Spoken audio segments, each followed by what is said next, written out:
En tant qu'enseignant d'histoire géo sur Notre-Dame du Grand-Champ, j'ai toujours été passionné de numérique, mais là je voulais travailler avec le thème migration et mobilité dans le monde, un thème sur la réalité virtuelle. Alors je me suis appuyé sur les starter packs d'Intel et j'ai transformé l'activité pour mettre en œuvre un travail de groupe et un travail de cartographie.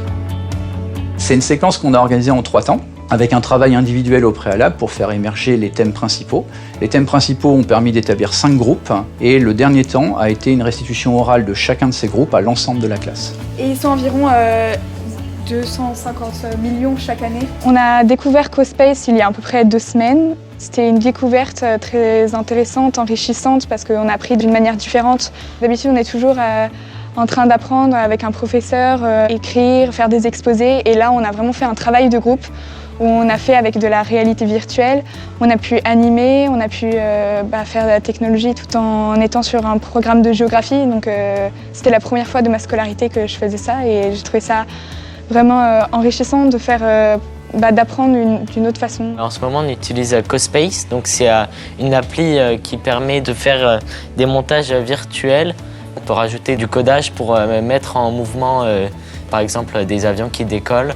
À l'avenir, je pense que les outils technologiques serviront beaucoup et donc je pense que ce qu'on fait aujourd'hui me servira plus tard. Les enjeux sur la question des mobilités sont importants parce qu'on a beaucoup d'actualités sur la question et on a souvent des questions-réponses d'élèves pendant un cours.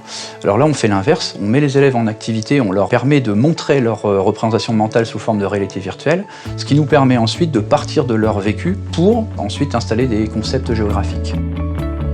Alors les bénéfices d'une telle activité sont assez nombreux. Pour les élèves, ça permet de développer un travail de recherche, travailler en groupe pour des compétences relationnelles et une organisation de travail, travailler l'oral pour la restitution de leur travail, visualiser des données géographiques dans un espace virtuel.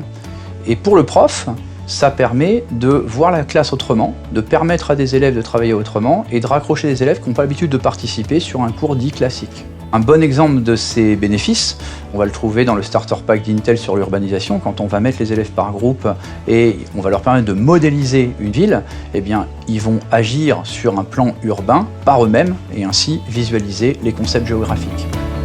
Parmi les starter packs d'Intel, j'ai choisi les conversations robotiques et donc la création d'un chatbot afin de pouvoir réviser certaines notions grammaticales. Pour les élèves, le recours au numérique permet tout simplement de changer d'activité et d'adhérer plus facilement à certains exercices qu'ils trouveraient un peu rébarbatifs habituellement. Ce recours au numérique favorise la créativité des élèves et permet d'inclure les élèves aussi qui sont plus en difficulté habituellement. En tant que responsable du numérique au lycée Notre-Dame du Grand-Champ, je constate depuis quelques années que les professeurs, et quelle que soit leur matière, sont de plus en plus gourmands de numérique et surtout dans la création, recherchent des outils pour s'adapter au mieux à leur pratique de cours. Pour moi, en tant que professeur, l'usage du numérique est intéressant parce qu'il me permet de changer en fait, ma façon de travailler, mais également de sensibiliser les élèves au monde du travail, à ce qui les attend pour leur futur en fait.